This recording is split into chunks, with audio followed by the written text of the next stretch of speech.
Hi, I'm Hal Roberts. This is Bridge City News. Here's some of the top stories we've been following.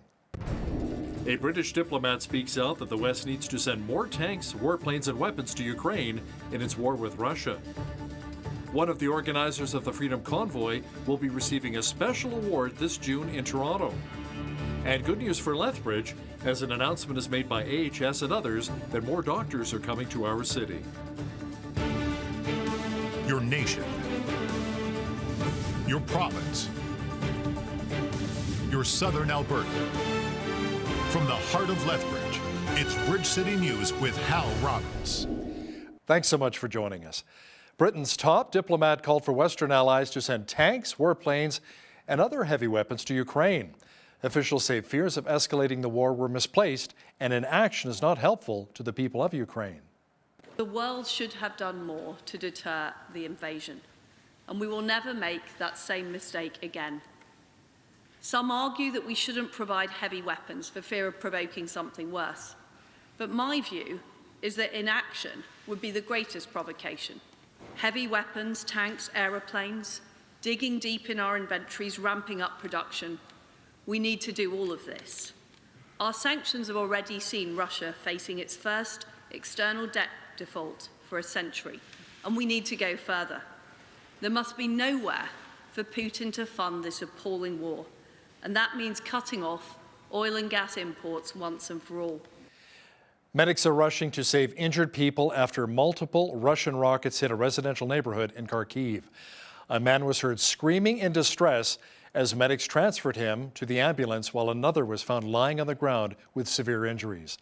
The bombardments also killed at least one person. The neighborhood has been hit daily by Russian forces. While many people have been evacuated, some residents remain, however, either unable to leave or unwilling to walk away from their homes.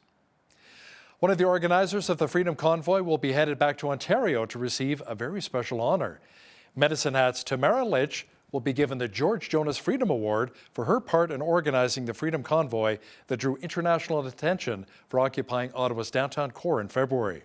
The Justice Centre for Constitutional Freedoms will present the award to Litch on June 16th at a special ceremony in Toronto. George Jonas, who passed away in 2016, was a renowned Canadian author and columnist who wrote on the importance of freedom. The award recognizes one person each and every year who's contributed to advancing and preserving freedom here in Canada.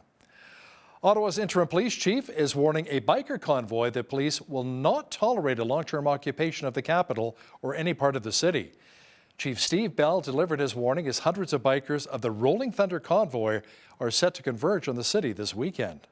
We've been really clear. We're not going to tolerate any sort of unlawful activity that indicates any sort of longer-term occupation of any area of our city. We will be very responsive and very proactive in identifying and dismantling any sort of circumstances like that. So the goal of this weekend is to maintain community safety and public safety on our streets as this event unrolls.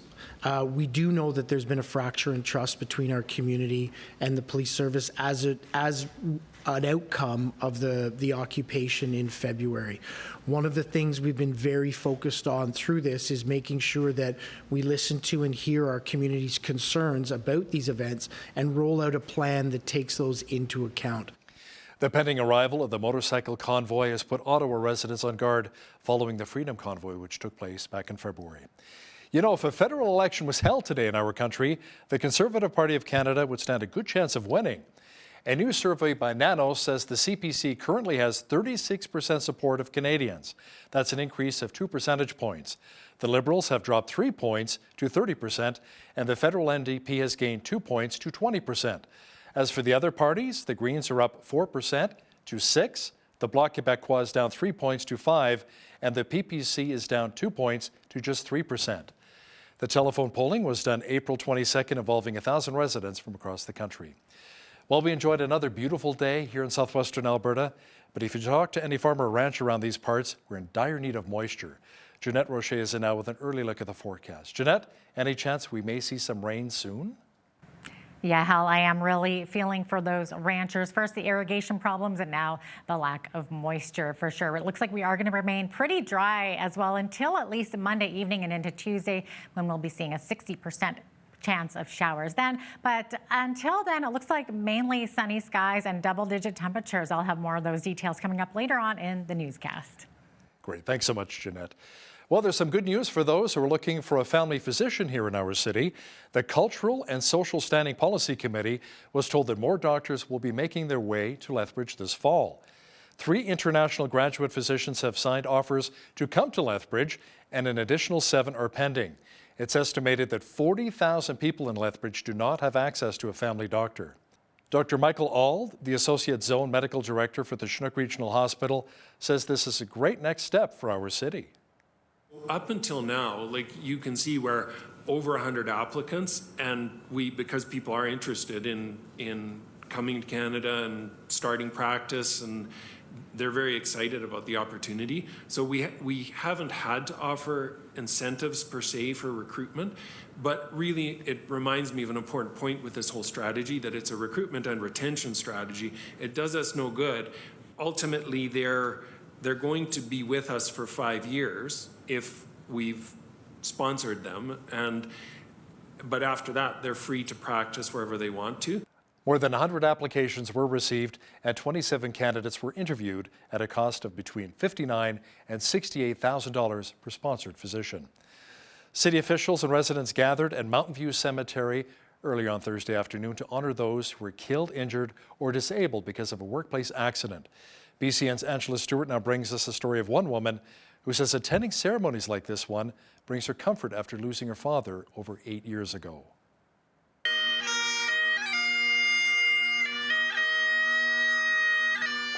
It was a solemn afternoon for many in Lethbridge as dozens gathered to remember and honor those who were killed or injured while on the job during a National Day of Mourning ceremony. We not only commemorate those who have been injured, those whose lives have been lost, those who perhaps have developed an illness due to a workplace incident. The National Day of Mourning is recognized each year on April 28th, and this happened to be the first ceremony back since 2019. We went to give him surgery. The majority of his organs had been crushed. Ceremonies like this one hold a special place in Jackie Furman's heart, as it's a time for her to remember her father, Jim Jamieson. April 2nd, 2014, my dad was a transport driver. Furman says as her father was pushing a load off of his work truck, he was crushed by that same load. He was rushed to Lethbridge Hospital to get stabilized, to be transported to Calgary. He bled out as soon as they opened him up. For Furman, she says the National Day of Mourning ceremonies bring her a lot of comfort after losing her father. There is so much support by organizers and other families that have gone through the same thing. Since 2019, 925 Albertans have died due to a workplace accident and will forever be honored during the National Day of Mourning. For Bridge City News, I'm Angela Stewart. As has been reported in earlier broadcasts on Bridge City News, the Melcor building in downtown Lethbridge has become a health hazard, according to the Alberta Union of Provincial Employees. AUPE says its members who work for Alberta Health Services and the Government of Alberta, which occupy office space in the building, have been exposed to black mold and other hazards as a result of ongoing flooding over the past 8 years. BCN's Jeanette Rocher joins me now in studio to talk more about this. Jeanette, you reported on this a couple of years ago, but have been looking more into this issue this past week when more flooding was reported by the union. What have you been able to find out? Yeah, well, Hal, as you just mentioned, Bridge City News first heard about an air quality test back in October of 2020 that showed high levels of mold had been detected in the Melcor Center due to repeated incidents of flooding. Air quality tests showed one type of mold was found to be at 3 times the normal level. And while this level was below what is considered hazardous by Occupational Health and Safety, the union was concerned at the time that long-term exposure could put their members at risk. We've had dozens of members that have told us that they're experiencing health and respiratory issues, including recurring coughs and colds and headaches, migraines. And again, these are all symptoms of mold.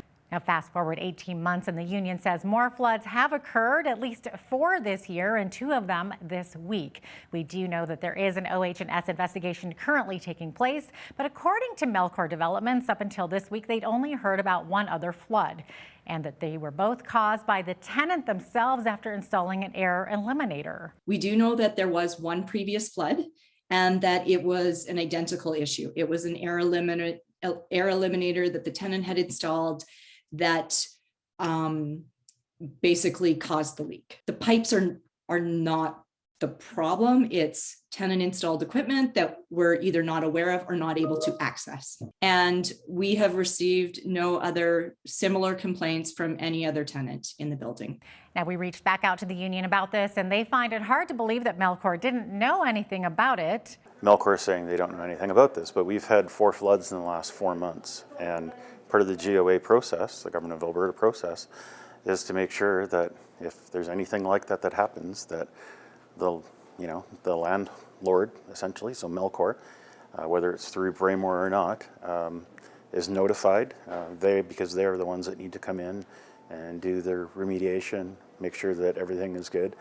And so for Melcor to only talk about this recent situation on Sunday, and then basically blame the Government of Alberta for making the infrastructure collapse, it's very concerning.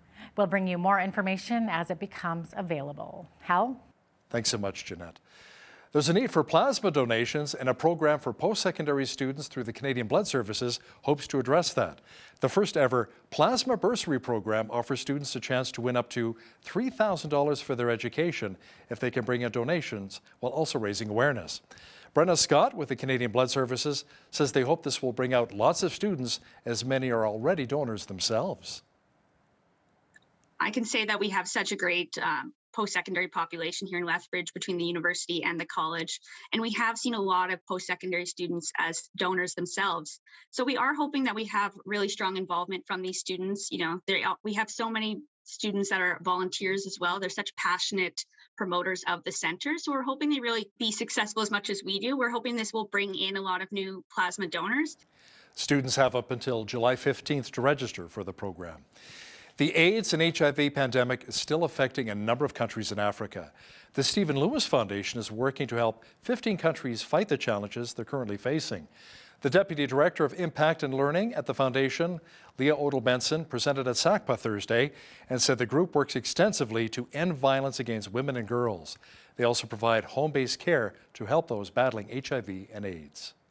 This work continued to be really powerful. Because it is that human connection piece that really is the heart of this work, forging meaningful connections with other people and building that trust with other people so that people can feel comfortable and confident in you and in your intentions, and can have a better understanding of some of the support systems that are there to facilitate their health and wellness. The Stephen Lewis Foundation has distributed over $134 million to 2,100 projects. Well, those famous yellow bags are back once again. The Target Hunger Initiative is launched in our city. Now, the bags are dropped off at each home in Lethbridge, and the community is asked to bag items of food to help our city's local food banks. Danielle McIntyre, the Executive Director for the Interfaith Food Bank, says the goal this year is to raise 50,000 pounds of food. And so the items that we're recruiting right now are especially those non-perishable items that'll be safe on your doorstep. So we certainly wouldn't want too many things that would go bad if they sat outside for a little bit. So not only do we need to fill all of the routes in the city, I believe there's about 200 routes in the city, we also are recruiting volunteers to help us with sorting the food as it arrives on site at the food banks on June 11th. And likely it'll continue for a while afterwards if we continue to have the good results that we saw last year. Volunteers will pick up the bags on June the 11th, and residents are asked to put their food out on their porch the night before. After the Edmonton Oil Kings took a chokehold 3-0 series lead on Tuesday night, it may look bleak for the Lethbridge Hurricanes and their playoff run. But as Nathan Ryder reports now, the Canes are taking it one shift, one period, and one game at a time to try and get back into the series. The Lethbridge Hurricanes are looking to become the first team in nearly a decade to come from a 3-game deficit and win a WHL playoff series. The last team to accomplish the feat was the 2013 Kelowna Rockets against the Seattle Thunderbirds in the first round. but the Hurricanes are taking it a game at a time. Head coach Brent Kissio says the team's focus is solely on Game 4. We just got to win a game. I think it's too much to look at trying to win the series right now. It's just about winning one game. Win one game, push us to 3-1, and then we'll worry about the next game. But we got to find a way to win a hockey game here. A lot of people think it'll be closed out tonight. Let's go out. Let's have a good push tonight. And let's find a way to win it. The Lethbridge Hurricanes have been outscored in the series so far 12-2. Lethbridge has had a difficult time scoring on Edmonton goaltender and 2021 Detroit Red Wings first-round pick Sebastian Cossa. Kissio says the Canes have had success against him before and need to continue what has worked in the past. We got to score some goals. Cossa's a good goalie on that side, but we've scored goals against him before, and there's a price you got to pay to score goals, and we got to find a way to win some battles in the offensive zone, get our shots through, get more traffic around the net, and find a way to put some pucks behind them. Coming into the playoffs, the Hurricanes were heavy underdogs against the Oil Kings. Forward Ty Nash says the team was feeling the pressure in the first 3 games of the series. I think we just we're pretty tight.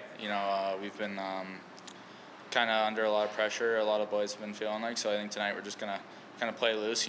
We're all really skilled players, and I think we're giving those guys too much respect over there. And I think we have to look at ourselves and know that we're good enough to be here and we deserve to be here. So we're gonna play like it. If the Hurricanes win Thursday night, Game 5 of the series will be at Rogers Place in Edmonton on Saturday. For Bridge City News, I'm Nathan Ryder. And the last time the Canes were swept in a playoff series was in the second round in 2009 against the Calgary Hitmen. Now that spring is here and summer's just around the corner, more Albertans will be looking at doing some bike riding, enjoying the warmer temperatures, plus it makes for great cardio. Well, if you're in the market for a bicycle or you'd like to sell yours, a large bike swap is taking place in Calgary, Edmonton, and Lethbridge on Saturday. Chris and Laura Grant are hosting the bike swap here in the Windy City and explain the condition your bike needs to be in if you're thinking of selling. Nobody wants to buy a bag of trouble, and that's why we tech check them. But the bike should come with the tires pumped up. That's number one. That is a pain in the patoot on our end, making a bike saleable. And we are going to check the drivetrain. If the drivetrain is worn out, then it's not going to pass tech and it's not going to make it into the sale. So, and we do check wheel bearings and stuff. So you are getting a good bike. Chris and Laura will have more on the big bike swap this weekend in an interview with Jeanette Rocher coming up after Business News. Now, speaking of events taking place this weekend, an apologetics conference will run in Calgary on Saturday. Schaefer Parker is a retired pastor and a contributor to Faith Beyond Belief. Mr. Parker explains what will be taking place at the Apologetics Conference this weekend. Well, this year, our theme is Be Ready for a Faith Worth Sharing. And we're actually going back to our roots, talking about being ambassadors for Christ, effective ambassadors for Christ in everyday conversations. We're going back to our roots with this idea of helping people to learn to be bold in talking about their faith with other people. And so we're calling the conference A Faith Worth Sharing. Retired Pastor Schaefer Parker will have more on the Apologetics Conference in Calgary this weekend, coming up in the second half of our program. So what kind of an influence do Christian parents have on their children? Have parents been able to help develop their kids' faith in God? The folks with the Evangelical Fellowship of Canada are doing some research on the topic, and we'll have the results later this fall. Joining me now to talk about the study is the Director of Research for the EFC, Rick Heemstra. Rick joins me now from Ottawa. Rick, what was the biggest takeaway so far from the study? Well, one of the biggest takeaways is that pastors and parents think that there are different things going on in the home and that they're doing a different kind of job, which is really interesting. Parents seem to think they're doing a very good job with forming the faith of their kids, and pastors, well, they're not so sure. Is there an area where Christian parents really need to improve upon to help raise a Christ-centered child? Well, that's something that we're trying to find out. We are asking questions about what they do in the home, about what they hope for their kids, about how they think their kids are processing, making decisions about faith. And so after we get all of the data, we're going to produce a report, and we're going to work with our affiliate partners. We have about 16 organizations that are working with us, and we're going to develop some resources to help parents do a better job of forming the faith of their own kids in their home. So when are you wrapping up the study? When will the results be known? So our national survey is in the field right now. We're looking for about 2,000 parents and 1,000 pastors to participate, and that will close June 7th, and then we'll have a national report ready in the fall of this year. Thanks so much, Rick. That was Rick Heemstra, Director of Research for the Evangelical Fellowship of Canada, joining us from Ottawa. Well, we've been experiencing some very nice warm temperatures here in Lethbridge, but very dry as well. Is there a little bit of moisture on the way? Some much needed moisture? We'll have details for you coming up right after the break.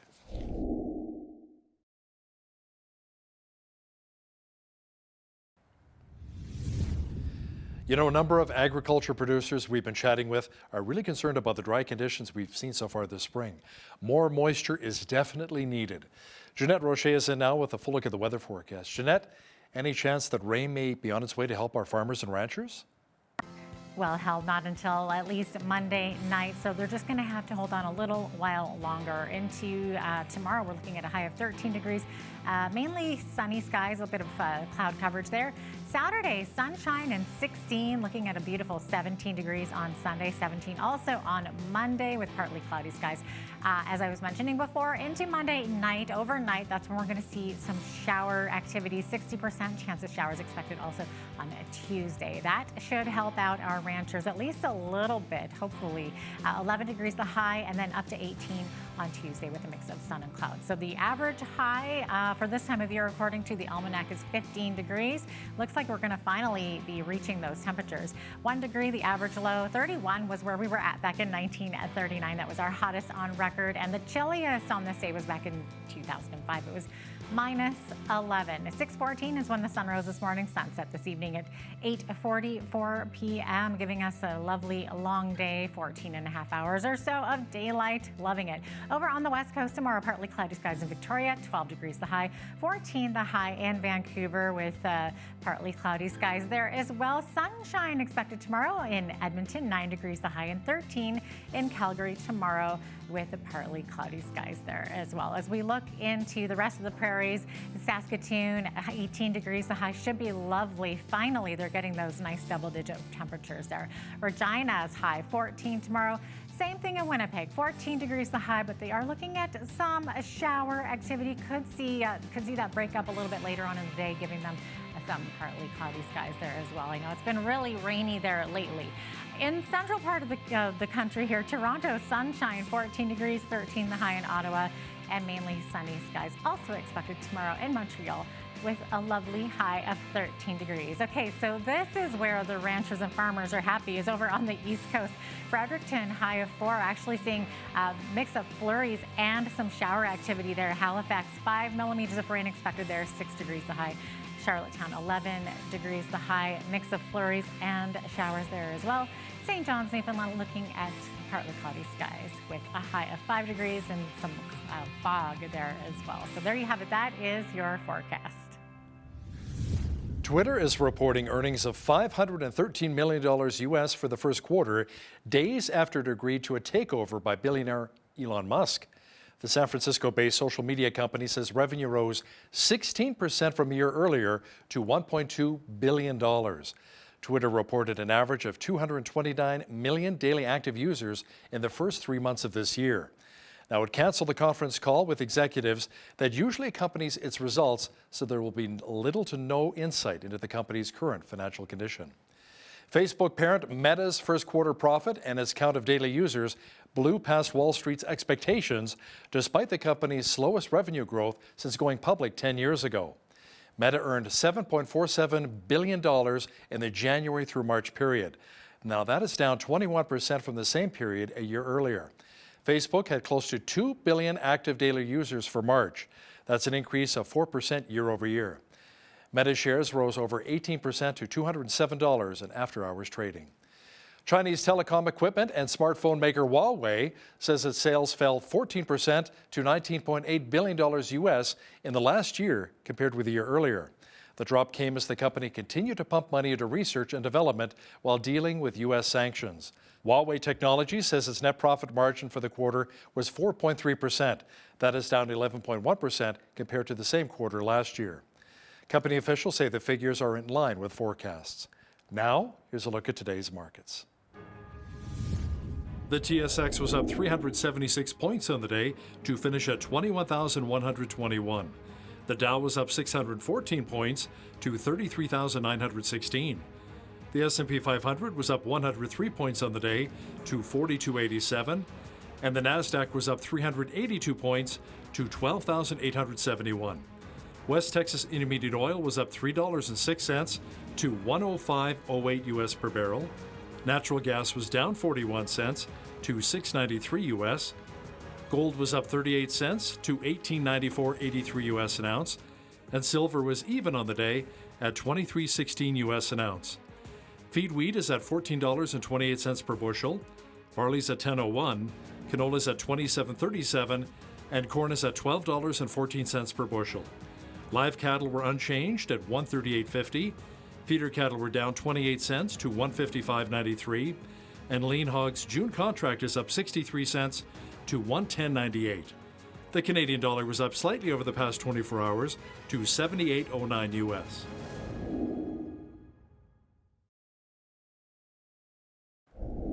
Recapping one of our top stories, one of the organizers of the Freedom Convoy will be headed back to Ontario to receive a special honor.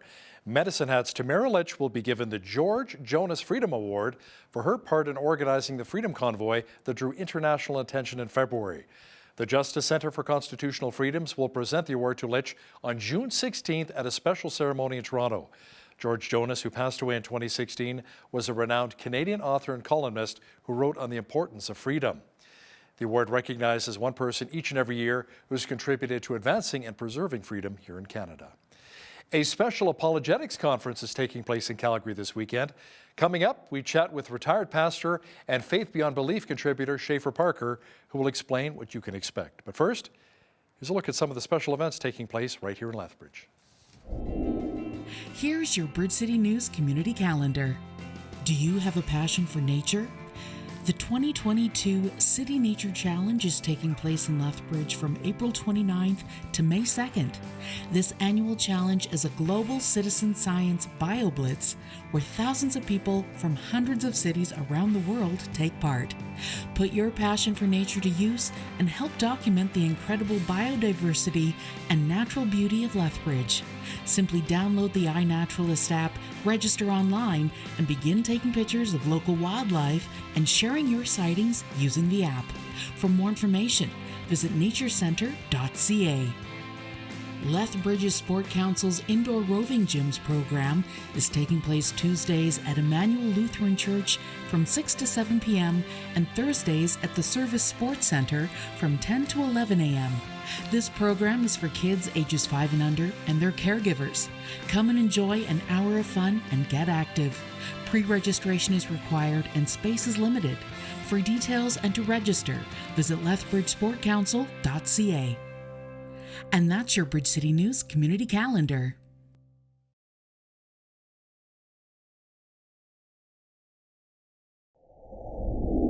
Well, religious faith is often considered old-fashioned and irrelevant in modern society. Why do Christians believe God exists and that there is life after death? And how can we effectively share our beliefs with those that don't believe in God? We're joined today by Schaefer Parker. He's a retired pastor and a contributor with Faith Beyond Belief Ministries in Calgary. Welcome to Bridge City News. Schaefer, so great to have you on today. Thank you, Jeanette. It's great to be here. Awesome. So can you maybe first of all tell us what Faith Beyond Belief Ministries is all about? Well, I can. We're thought of as an apologetics organization, but there are a number of those in the world, and thank God for every one of them. Don't misunderstand me. Nevertheless, what we hope to offer, and this is really our main reason for existence, we want to help ordinary Christians engage as ambassadors for Christ in effective conversations, explaining their faith and explaining why people should believe in the Lord Jesus Christ.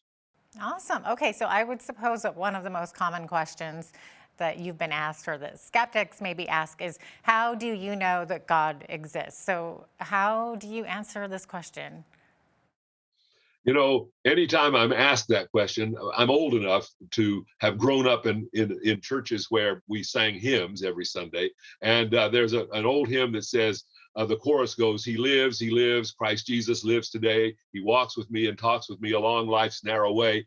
He lives, salvation to impart. You ask me how I know he lives within my heart. And so but I understand that while that is adequate for a person who's already a believer, it's more than adequate, because you have the assurance of God's Holy Spirit that he is dwelling within your heart, that is Christ himself. And we have that. But for the people outside, they need something else, because they're not believers and they don't have the Holy Spirit yet.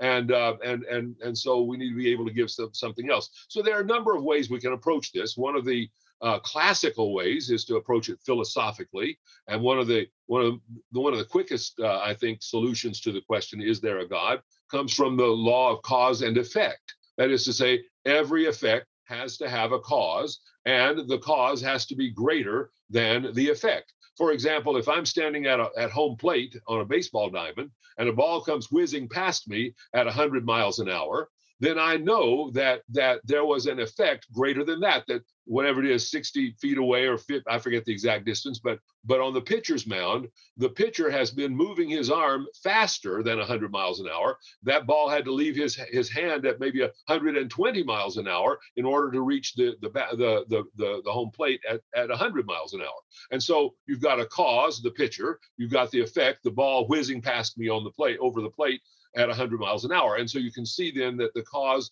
has to be greater than the effect, and so forth. Now, we look at a universe and we say, wow, does it have a beginning?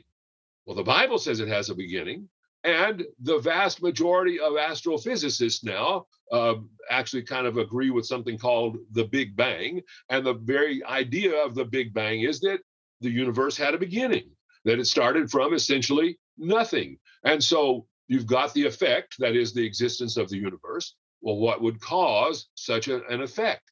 Well, it has to be an uncaused cause. That would be, as a Christian, I would say God. As a believer, I would say God, and that he is greater than the universe, that he has more power than we see in the universe, or else he could not have created the universe, more intelligence than we see naturally involved in the precision with which the universe is held in balance, and all the activities of the universe taking place in perfect harmony. All these things only exist because there is a cause that is greater than the effect. And that cause would be, from my perspective, God. Now, that's one way of looking at it, but there's maybe another more personal way of looking at it, and that would be to ask yourself, what do we know about God through Jesus Christ? And why should we pay attention to him? Because he rose from the dead. Now, when a man uniquely predicts his resurrection and then carries it out, and you begin to investigate all of the arguments against such a thing, people saying, well, maybe he just swooned. He was in a coma for a couple of days and then recovered after being hung on the cross. As a matter of fact, all the evidence points to the reality that he died on that cross, that they checked very carefully. He was totally dead, really and truly dead, when he was buried in Joseph of Arimathea's tomb. But 3 days later, he came back to life. Now, when a person does that, then his words have a great deal of authority. Whatever he says after that, we pay attention to. Whatever he said before that, we pay attention to, because of his resurrection from the dead. Some have said, and those who study these things carefully have pointed out that first of all, the existence of Jesus Christ is now the best attested fact of ancient history, to the point that even skeptics and atheists who have really studied the matter no longer deny the existence of Jesus Christ in history. And then the resurrection becomes just as well attested as his existence when you pay any attention to what's really going on. And so we need to note then that we have Christ who's risen from the dead, who says that he's come from God the Father, that he's returning back to God the Father, and that someday he's coming again. There's every reason in the world to believe that God exists. I'll mention one other thing, and that is that modern science has kind of disproved most of atheism's cherished beliefs. And the reason I say that is because what we've discovered, of course, using modern science, is that the universe does have a beginning, as I've mentioned, but that there has to be more than mere materialism behind its creation, because of the intelligent design that has now become so obvious to any scientist, again, who really wants to see what we've discovered. In 1953, the existence of DNA was discovered. And since then, one discovery has been piled on another so that we now understand that DNA is an information system, far more sophisticated, far more complicated than any kind of programming that mere human beings have ever been able to accomplish. And so what we're looking at then is an information system that requires intelligence to have created it to begin with. It could not happen, simply could not happen accidentally. The information system that guides the construction of even the proteins that make up our molecules in our bodies and passes them on to the next generation and so forth. It's just unbelievable. Really quick, I did want to ask you too, especially with the past 2 years, the pandemic, everything that's been going on. Are you finding that more and more people are asking these questions now and they are kind of coming to you with these questions and looking for answers? There's no question about that, Jeanette. One of the most interesting things that I've experienced for almost 3 years after I retired from full-time pastoral ministry. For about 3 years, I was the regular preacher at a church in the Sundre area, just north of, and a little bit west of Calgary. And so I preached there almost every Sunday, and I was already preaching there when COVID struck and the lockdowns followed and all of that. And within 6 months following the existence of the lockdowns, we began to discover an extraordinary thing. Young couples were starting to come to this church. Now, the church I was serving is out in the country. It's not easy to find. It's you have to really kind of look for it or get someone else to show you where it is to even get there. And yet here come these young couples with little children, and you start talking to the parents, and you discover that, well, I'll just mention one in particular, but there were 2 or 3 that were like this. But one fellow said, look, my wife was kind of a believer. I was not a believer at all. In fact, he'd been involved in a high level of business, and they moved out to the country to kind of get away from some of the stresses of modern life in the big city. But nevertheless, he said, I was not much of a believer, but the moment the lockdown occurred, it somehow came to my mind that there was a spiritual component, that this was an attack on something that we had all kind of lived with, but not really acknowledged up till this time. And he said, I began to search for some answers to my spiritual questions. He said, some of the answers I found online, and he mentioned in particular that he became very enamored with John MacArthur, who's a well-known pastor and preacher from Southern California. And so he listened to MacArthur quite a bit. And he said, that made me want to find a church of my own. And so we started looking for a church, and we found this place, and now we're looking for more. And they found Christ, and then another couple came. They had been living together for several years in a kind of, they said, well, we sort of made our own marriage in private. We made some commitments to one another, but we were never registered as a married couple. And now we want to live for Jesus. And we understand if we don't live for Jesus, we will sort of not live for anything meaningful. And so I was privileged to baptize one of them and then marry them both. And it was just an amazing, and we've seen that in so many cases. We saw that over the nearly 2 years of the lockdown where I was involved there. And so it's amazing what's happened, in some cases. Okay, so I understand that you have an apologetics conference coming up this weekend in Calgary, which people can attend either in person or online. So who are some of the speakers and who should attend and why? So we're going back to our roots with this idea of helping people to learn to be bold in talking about their faith with other people. And so we're calling the conference A Faith Worth Sharing. And we've got some great speakers. We've got Rebecca Manley Pippert. I think she goes by Becky Pippert now, but we've got Becky Pippert coming, just one of the preeminent spokespersons in this very field of being effective in everyday conversations for Christ. And then we've got Jojo Ruba, who is our founder, and he'll be talking about how to effectively share the gospel with people who are committed to the LGBTQ movement, or in some ways, we just have a whole world now where we just kind of casually accept the LGBTQ movement. And the question is, how do we effectively share the gospel with them? Jojo is the master in explaining all of that, and he'll be speaking. And then Dr. Andy Bannister, Logan Gates, and another name that you've probably heard of because he's been one of the preeminent apologists, I think, for the last 40 years or so, Dr. Oz Guinness is going to be speaking at one of our breakout sessions. I wish we could have him as a main speaker this year, but we're grateful that we can get him as a breakout. And so Dr. Oz Guinness, those will be the primary ones. And then we have a number of people from Alberta and from within our organization, including myself, who'll be speaking at breakout conferences. Sounds like a huge conference. It's going to be great. It's Friday evening, this coming Friday evening, the 29th, and all day Saturday, the 30th. And for what it's worth, you can go to it's not too late to sign up on some level, because we're going to be both live and online. We can have an infinite number of people involved, as big as the internet, you might say. And we've been grateful to discover in the last couple of years, as we've been forced to go online, we're now getting people who attend from as far away as Australia, New Zealand, various parts of Europe and the Middle East. So it's been really quite amazing to see how wide our impact is getting. Let me mention one other thing. If you do register as a result of what you're hearing in this broadcast just now, then we have a little bit of a discount promo. And I want you to listen carefully so you can get, so if you're an individual and you're registering to come to a live conference, you can get a $10 discount on your registration fee. Or if you're registering online, $5 discount. So here are the two promo codes. To register for live attendance, it needs to be, now in this case, all caps, Miracle-Live. So just Miracle-Live, so MIRACLE-LIVE, all caps. And if you do that, if you put that in the promo box, you'll get a $10 discount. But if you're going to attend online, just again, Miracle-Online, and all in caps, Miracle-Online, and you'll get a $5 discount for attending online. Thanks so much for being with us today, though, Schaefer. Appreciate having you on. Jeanette, it was a pleasure. Thank you.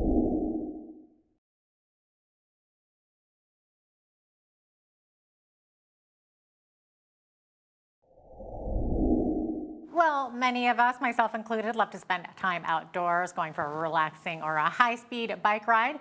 And some of us love to find a great deal on buying a bike and even a used bike. Joining us today from Calgary are Chris and Laura Grant. They are the founders of Alberta Bike Swap. Welcome to Bridge City News, Chris and Laura. Great to have you on. Thanks for having me. So first of all, maybe give us a snapshot of what the Alberta Bike Swap is all about. When and why did you decide to start doing this? This is the story you tell best, darling. Okay. Well, Chris is an engineer in real life. So he used to go to police auctions, buy bikes, fix them up, and then sell them for the price of parts. He was selling a bike out of the garage, and somebody came over and looked at every single thing in our garage except the bike, and we got robbed. Oh, so we knew it was not safe to sell a bike online. And I'd gone out with my girlfriend to look at a bike. We're standing in an unfurnished basement suite looking at this $10,000 bike being sold for $400. And went, you know what? It's probably not safe to buy a bike. So Chris and I were cycling home one December. I signaled right to turn right, and somebody passed me on the right. I looked over at Chris and I said, you know what we should do? We should come up with a way to make a safe place to buy and sell bikes and return some of that money so we can fund safe cycling in the province of Alberta. And that's what we did. Wow, and that's fantastic. How long ago was that? You were saying about 11 years ago? 11 years, yes. Okay, so you are in Calgary, but there is a bike swap taking place in Lethbridge this weekend, right? So when and where is this taking place? This weekend, Saturday at 9 a.m., we start taking bikes in what's called the consignment phase. It's where people bring us their good used bikes. We have checking to make sure it is a good used bike. And they pay us a fee to get it in the sale because we have a lot of expenses up front before we even put the event on. And we work with them to set a price where we're pretty sure it's going to sell. Now, okay, we'll stick to the main story. And they go away. We put the bike in our bike racks and have a sale from 2:30 until 4. It's an hour and a half sale where we can easily sell 100 bikes. And that's the kind of number we see in Lethbridge. Wow. Now, what kind of bikes are we talking? What kind of bikes can people find there? What condition will they be in there? And what's the price range looking like? The price range, Laura's been running the numbers for years over all the events, and the average price is around $280. Not bad. Yeah, not bad. But there is another important aspect to our event, and that is if a bike doesn't pass the tech check, the seller has the option of taking it home or donating it. And we're working with some great groups that are going to make sure those bikes stay in circulation. Another aspect is that if somebody puts a bike in the swap and it doesn't sell, they have the option to return for it or have it donated to one of those great groups. Yeah. So we're buy, sell, and donate events. Yeah. Okay. Now you mentioned a check. So does that undergo that process right there and then when the person is purchasing the bike, or is this done beforehand and it kind of gets a sticker that it did not pass or it did pass?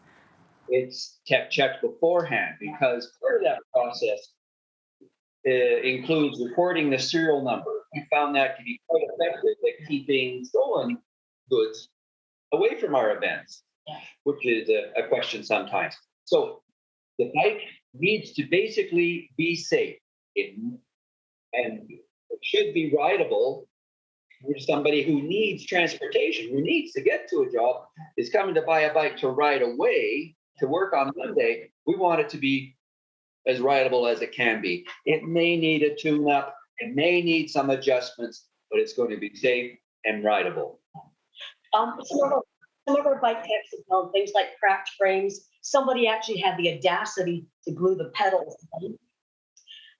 We found some great things, and these bikes, we've also seen these bikes after we've rejected them being sold online again. We stand by what we sell, so that's actually very important. And the police have actually used our paperwork, and they trust us enough to seize bikes from pawn shops and online sales in Lethbridge and across Alberta, based on the paperwork that we do, because we do have a chain of ownership. Interesting. Okay, well, that's good to know. Now, are people okay to do a bit of price negotiation, or are the prices firm? The prices are firm because we're using software to manage all of that. It's a big enough job managing one price, let alone trying to manage a flexible price. Yeah, we designed our own fit for purpose software for the events as well. That's probably the big takeaway from all of this is so the swaps are going to move a lot faster this year. So Interesting. And so should people bring cash, or do you take debit or credit cards? We take it all: cash, credit, debit. That is a bit of a change because in previous years we did not take credit cards much to the chagrin of some folks, but we have a new financial service arrangement where we don't pay a penalty for taking a credit card. Yeah. Now, you mentioned that people can bring in their bikes to swap or to sell. So what do viewers need to know about selling their bikes? So what kind of condition does their bike need to be in? And do they all have to be in like mint condition, or is it okay to be well used? Can those bikes be sold as well? Good point. So nobody wants to buy a bag of trouble, and that's why we tech check them. So, but the bike should come with the tires pumped up. Yeah. That's number one. That is a pain in the patoot on our end, making a bike saleable.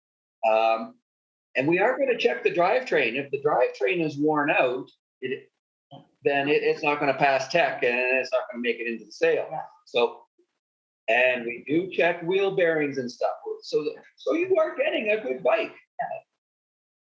Bike swap. Yeah. We're not going to sell you something that's worn out. And make sure it's clean as well, because a clean bike always looks good. Mm-hmm. Yeah, definitely. Okay, so I understand that there's a small markup to cover costs, as you were kind of mentioning before. So, and there's a bike rack fee, right? So maybe can you tell us a little bit about how this works and how vendors will get paid for their bike sale? You bring a bike to us, it's going to cost you $10 if you're a member of AMA. Put your bike into the event for $15 who are not. And there's also a 15% commission fee, and that barely covers our costs. Insurance tripled in the last year.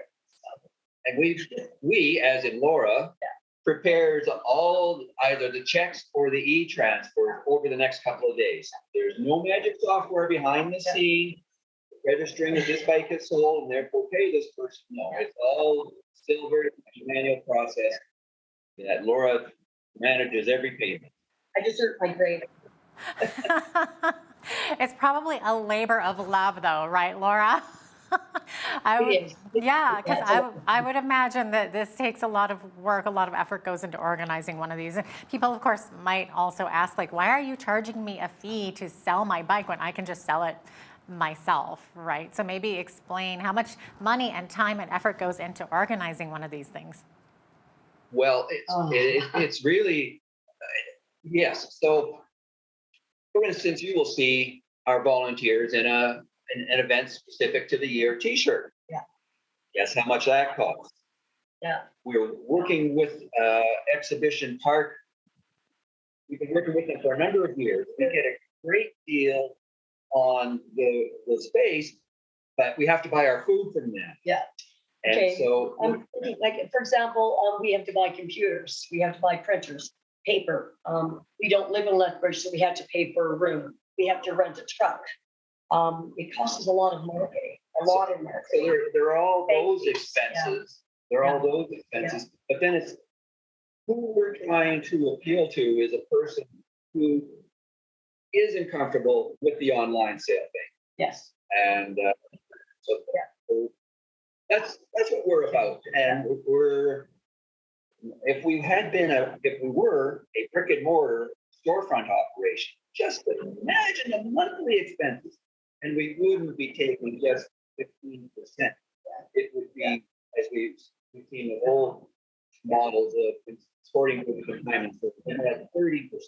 It costs us $24 per bike before the doors open. Our break even point is 300 bikes. We've never made that in Lethbridge, so we're hoping to make at least. I'd love to get 300 bikes. That'd be really nice. Yeah.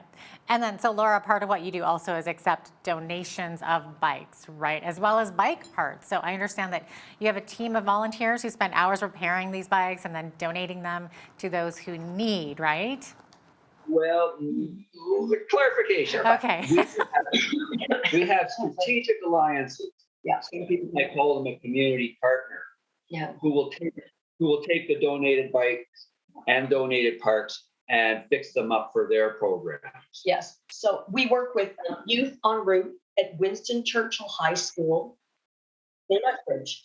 And then we've also got Medicine Hat Cycle Ops, Cycle Cooperative in Medicine Hat that take all the bikes. We also collect a $2 admission fee that goes to repair those donated bikes as well, in case they need parts or tires or tubes or things like that. But it's fantastic because it really does provide transportation security to the high school students in Lethbridge and really anybody else that needs it. I love that. It's a very exciting time for cycling in Lethbridge. Yeah, it is. Now, some of these bikes from Lethbridge and area will even go to other nations, though, right? So as part of, is it Bicycles for Humanity? We have about 8 partners here in Calgary, and we get close to 1,000 bike donations in Calgary. So those are the bikes. Bicycles for Humanity can only take specific bikes. We will not be taking bikes out of Lethbridge or Southern Alberta. So those will be staying in all the bikes in Southern Alberta. Those donated bikes will stay in Southern Alberta. I can do it. Okay, so one more time for our viewers. This starts when and at what time in Lethbridge? So for those who are selling a bike, this is at Exhibition Park, right? Exhibition Park. Doors open at 9 a.m. to start receiving bikes for the sale. The sale is at 2:30 p.m. and the sale runs from 2:30 until 4. And anybody who has a stolen bike police report is welcome to come to our event at 2 o'clock to look at any single bike in there so we can prove to them that their stolen bike is not their bike. Okay, good to know. So are there different times where if you're selling a bike compared to if you're buying a bike, should you show up quite a bit earlier for selling a bike? So from 9 to 2, if you're selling a bike, please bring it to us at Lethbridge Exhibition Park. At 2 o'clock, please bring your stolen bike police report. You can look at any bike there and we'll prove to you that your stolen bike is not there. At 2:30, we let the floodgates open and you can buy any bike you want. Great, and that is at the North Pavilion on this coming Saturday. That's right. Fantastic. Now, for our viewers in the Calgary and Edmonton areas, can you put in a quick plug for those upcoming bike swaps? Well, of course we can. Calgary is a different format this year and in a different location. We are at the northeast corner of Sunridge Mall, right next to the bay this year. And Saturday is our dedicated consignment day where sellers bring their bikes in from 8 until 4. Sure. We're going to check our website to get the real hours. And then Sunday, we're going to run the sale from 9 until 2. Yeah. And so that's Calgary covered off. Edmonton is an exciting new venue this year as well. We're very excited about the support we've been receiving from Grant MacEwan University.